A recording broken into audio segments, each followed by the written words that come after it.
আসসালামু আলাইকুম দর্শক, স্বাগতম জানাচ্ছি আন্তর্জাতিক বাংলা সংবাদে। শুরুতেই থাকছে প্রধান সংবাদের শিরোনাম। ফাঁস হলো যুক্তরাষ্ট্রের ভয়ঙ্কর ছক, পাল্টা জবাবের প্রস্তুতি ইরানের। আমেরিকার গোপন ফাঁস, ইরানের সাথে যুদ্ধের ক্ষমতা নেই আমেরিকার, বোমা ফাটালো CNN। এরদোয়ান অবশেষে বুঝলেন আমেরিকাকে তাকে ছাড়তেই হবে, মার্কিন বলয়ের হচ্ছে নতুন জোট। এবং সর্বশেষ জানাবো, শুক্রবারের মধ্যে সুখবর আসতে পারে, ট্রাম্পের ইঙ্গিত।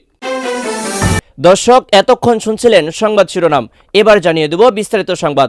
তবে তার আগে অনুরোধ থাকবে, এই ভিডিওটিতে একটি লাইক দিন এবং কমেন্ট করে জানিয়ে দিন আপনি কোথা থেকে বা কোন জেলা থেকে আমাদের সংবাদ শুনছেন এবং দেখছেন।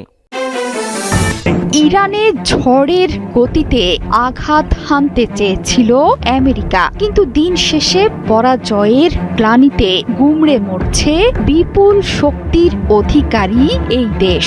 আমেরিকার যুদ্ধের ক্ষমতা নিয়ে হাঁটে হাঁড়ি ভাঙল মার্কিন দৈনিক CNN। Centre for strategic and international স্টাডিজের নতুন বিশ্লেষণের বরাত দিয়ে গণমাধ্যমটি বলছে, ইরানের সঙ্গে যুদ্ধে তাদের গুরুত্বপূর্ণ মিসাইলের মজুদ প্রায় তলানিতে। আসছে কয়েক বছরের মধ্যে আরেকটি যুদ্ধ শুরু হলে তাৎক্ষণিকভাবে গোলাবারুদ ঘাটতির ঝুঁকিতে পড়ে যাবে মার্কিন যুক্তরাষ্ট্র।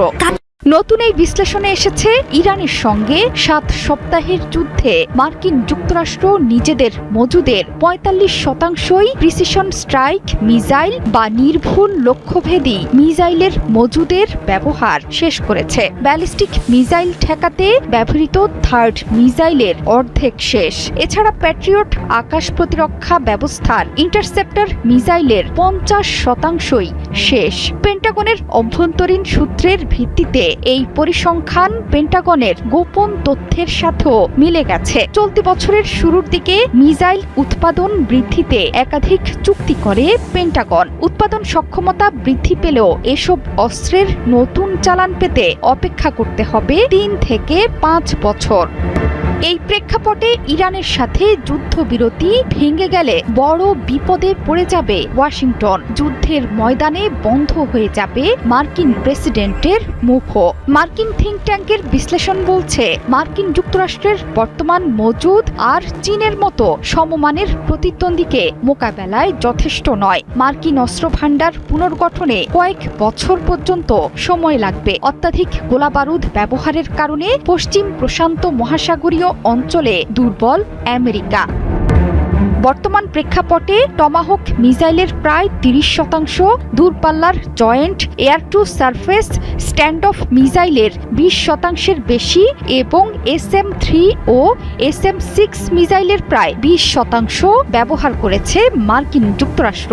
এসব মজুদ পুনরায় পূরণ করতে প্রায় 4 থেকে 5 বছর সময় লাগবে। যদিও মার্কিন প্রেসিডেন্ট দাবি করেছেন যে কোনো অস্ত্রের সংকটে নেই যুক্তরাষ্ট্র, আবার একই সময়ে ইরান যুদ্ধের প্রভাবে মজুদ কমে যাওয়ায় চেয়েছেন অতিরিক্ত তহবিল। যুদ্ধ শুরুর পর থেকে মার্কিন যুক্তরাষ্ট্রের গোলাবারুদ এবং অস্ত্র ব্যবহার নিয়ে সতর্কবার্তা দিয়েছিলেন ডেমোক্রেট নেতারা। শঙ্কা প্রকাশ করে তারা বলেছেন, এটি মধ্যপ্রাচ্য সহ অন্যান্য অঞ্চলে যুক্তরাষ্ট্রের প্রতিরক্ষা সক্ষমতার উপর ফেলতে পারে বড় প্রভাব। এমনকি গত মাসে অ্যারিজোনার ডেমোক্রেট সিনেটর মার্ক কেলি ইরানের সক্ষমতা নিয়ে উদ্বেগ প্রকাশ করেন। তার মতে, ইরানের কাছে বিপুল সংখ্যক শাহেদ ড্রোন, ব্যালিস্টিক মিসাইল, মাঝারি ও স্বল্প পাল্লার মিসাইল তৈরির সক্ষমতা আছে। এমনকি তেহরানের আছে বিশাল মজুদ।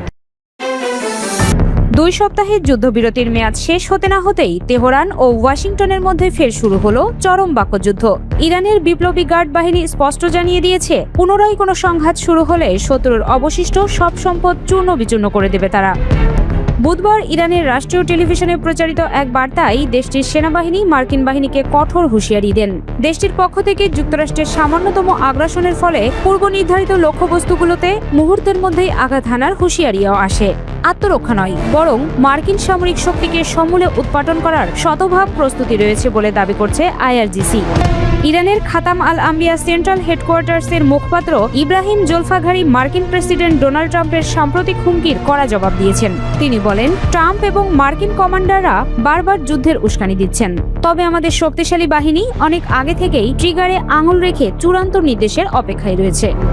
বিদ্যমান এই উত্তপ্ত পরিস্থিতির সূত্রপাত হয় ডোনাল্ড ট্রাম্পের একটি বিশেষ ঘোষণার পর। গত মঙ্গলবার ট্রাম্প জানিয়েছেন, পাকিস্তানের অনুরোধে যুক্তরাষ্ট্র ইরানের সঙ্গে যুদ্ধবিরতির মেয়াদ বাড়াতে সম্মত হয়েছে। তবে শর্ত হিসেবে ইরানের বন্দরগুলোতে মার্কিন নৌ অবরোধ আগের মতোই কঠোরভাবে বহাল থাকবে।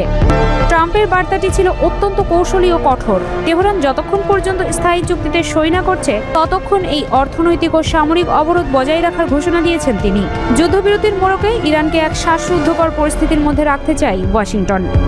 ওয়াশিংটনের এই অবস্থানকে নীরব যুদ্ধক্ষেত্র হিসেবে অভিহিত করেছে আইআরজিসি। মেহর নিউজের প্রতিবেদন অনুযায়ী বিপ্লবী গার্ড বাহিনী তাদের সকল সদস্যদের সর্বোচ্চ সতর্ক অবস্থায় থাকার নির্দেশ দিয়েছে। তাদের মতে, তথাকথিত এই যুদ্ধবিরতির আড়ালে পেন্টাগন কী ধরনের ছক কষছে তার উপর সার্বক্ষণিক নজরদারি চালানো হচ্ছে। আন্তর্জাতিক সামরিক বিশ্লেষকদের মতে, একদিকে ট্রাম্পের অবরোধের চাপ, অন্যদিকে ইরানের আইআরজিসির পাল্টা হামলার হুঁশিয়ারি। সব মিলিয়ে মধ্যপ্রাচ্য এখন বারুদের স্তূপের উপর দাঁড়িয়ে। কূটনীতির মাধ্যমে দ্রুত কোনো টেকসই সমাধান না এলে এই অস্থির পরিস্থিতি যে কোনো সময় ফের ভয়াবহ আঞ্চলিক যুদ্ধে রূপ নিতে পারে। ভূমধ্যসাগরে নীল জলরাশি ঘেরা তুরস্কের আনাতালিয়া শহরটি গত সপ্তাহে যেন হয়ে উঠেছিল এক বারুদের স্তূপ, যেখানে কূটনীতির মোড়কে লুকোনো ছিল আগামী বিশ্বযুদ্ধের শঙ্কা কিংবা নতুন এক মুক্তির গান। আনাতালিয়া ডিপ্লোমেসি ফোরাম এর ঝলমলে আলোয় যখন রাষ্ট্রপ্রধানরা করমর্দন করছিলেন, তখন সবার অলক্ষ্যে বাতাসে ভাসছিল একটি প্রশ্ন: যুক্তরাষ্ট্র কি তবে তার দীর্ঘদিনের মিত্রদের পিঠে ছুরি বসিয়ে একলা চলার নীতিতে বিশ্বকে নরকের দ্বারপ্রান্তে ঠেলে দিচ্ছে? প্রেসিডেন্ট ডোনাল্ড ট্রাম্পের দ্বিতীয় মেয়াদে হোয়াইট হাউসের পররাষ্ট্রনীতি এখন অনেকটা উত্তাল সমুদ্রের মতো। কখন কাকে ডুবিয়ে দেবে কেউ জানে না। ইরানের সাথে যুক্তরাষ্ট্রের চলমান যুদ্ধ আর ইসরায়েলের প্রতি ট্রাম্পের অন্ধ সমর্থনে মধ্যপ্রাচ্য আজ এক জ্বলন্ত আগ্নেয়গিরি। মিত্র দেশগুলোর স্বার্থকে বুড়ো আঙুল দেখিয়ে ওয়াশিংটন যে বিশৃঙ্খলা সৃষ্টি করেছে, তার আঁচ এখন শুধু আরবই সীমাবদ্ধ নেই, বরং তা কাঁপিয়ে দিচ্ছে ইউরোপ থেকে এশিয়ার অর্থনীতির ভিত। তুরস্কের পররাষ্ট্রমন্ত্রী হাকান ফিদানের কণ্ঠে যেন সারা বিশ্বের বঞ্চিত দেশগুলোর দীর্ঘশ্বাস প্রতিধ্বনিত হল। সম্মেলনের সমাপনীতে তিনি বললেন, আমরা আর কোনো ত্রাণকর্তার অপেক্ষায় বসে থাকব না। এতে গ্যালারিতে নেমে এসেছিল পিন পতন নীরবতা। ফিদানের এই হুঙ্কার ছিল সরাসরি ওয়াশিংটনের প্রতি এক চরম বার্তা। নিজের অঞ্চলের ভাগ্য এখন থেকে আঞ্চলিক শক্তিগুলোই নির্ধারণ করবে, হোয়াইট হাউসের কোনো হেরো নেতার দয়ায় নয়। মঞ্চে দাঁড়িয়ে তুরস্কের সুলতান খ্যাত রিসেপ তাইয়েপ এরদোয়ান বলেন, পৃথিবী ৫-এর চেয়ে বড়। জাতিসংঘের নিরাপত্তা পরিষদের ৫ মোড়লের একক আধিপত্যকে তুড়ি মেরে উড়িয়ে দিয়ে এরদোয়ান গাজা ও লেবাননের রক্তস্রোতের জন্য দায়ী করলেন পশ্চিমাদের নৈতিক পতনকে।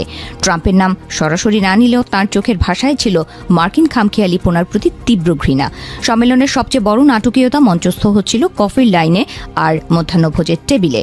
একদিকে ইউক্রেনের ঝানু কূটনীতিক, অন্যদিকে রাশিয়ার প্রতিনিধিরা একই ছাদে অবস্থান করলেও তাদের মধ্যে ছিল হিমশীতল দূরত্ব। কিন্তু এর মাঝে তুরস্ক প্রমাণ করে দিয়েছে, যখন যুক্তরাষ্ট্র শুধু যুদ্ধ উস্কে দিতে ব্যস্ত, তখন আঙ্কারা হয়ে উঠেছে শান্তির এক অঘোষিত রাজধানী। এমনকি মার্কিন ও ইরানি কর্মকর্তাদের একই চত্বরে পায়চারি করাটা অনেক বিশ্লেষকের কাছে ছিল যুদ্ধের দাবানলের মাঝে এক পশলা বৃষ্টির মতো। জর্ডানের পররাষ্ট্রমন্ত্রী আয়মান সাফাদির কণ্ঠে ছিল এক বুক হাহাকার। তিনি যেন বিশ্বকে মনে করিয়ে দিলেন, বড় দেশগুলোর পাশা খেলার ঘুঁটি হিসেবে ব্যবহৃত হওয়া ছোট দেশগুলোর কি করুণ পরিণতি হতে পারে। কোনো কারণ ছাড়াই ইরানের আক্রমণের লক্ষ্যবস্তু হতে হওয়া জর্ডানের এই বেদনা আসলে সারা বিশ্বের সেই দেশগুলোর প্রতিচ্ছবি, যারা কেবল যুক্তরাষ্ট্রের অবন্ধুসুলভ আচরণের কারণে অস্তিত্ব সংকটে ভুগছে। তবে আগুনে ঘি ঢাললেন ট্রাম্পের ঘনিষ্ঠ দূত টম ব্যারাক। তাঁর বক্তব্য ছিল প্রাচীন সাম্রাজ্যবাদীদের মতো। তিনি দম্ভ ভরে বললেন, এই অঞ্চলের মানুষ শুধু শক্তিকেই চেনে। মানবাধিকার আর গণতন্ত্রের বুলি যে মার্কিনীদের কাছে কেবলই ক্ষমতায় টিকে থাকার হাতিয়ার, ব্যারাকের কথায় তা নগ্নভাবে বেরিয়ে এলো। তার এই দাম্ভিকতা যেন পুরো ফোরামের পরিবেশকে এক নিমেষেই বিষিয়ে তুলল। প্রিয় দর্শক, ভিডিওটি ভালো লাগলে অবশ্যই ভিডিওটিতে লাইক, কমেন্ট, শেয়ার করতে ভুলবেন না। দেখা হচ্ছে পরবর্তী কোনো আপডেট সংবাদে। আল্লাহ হাফেজ।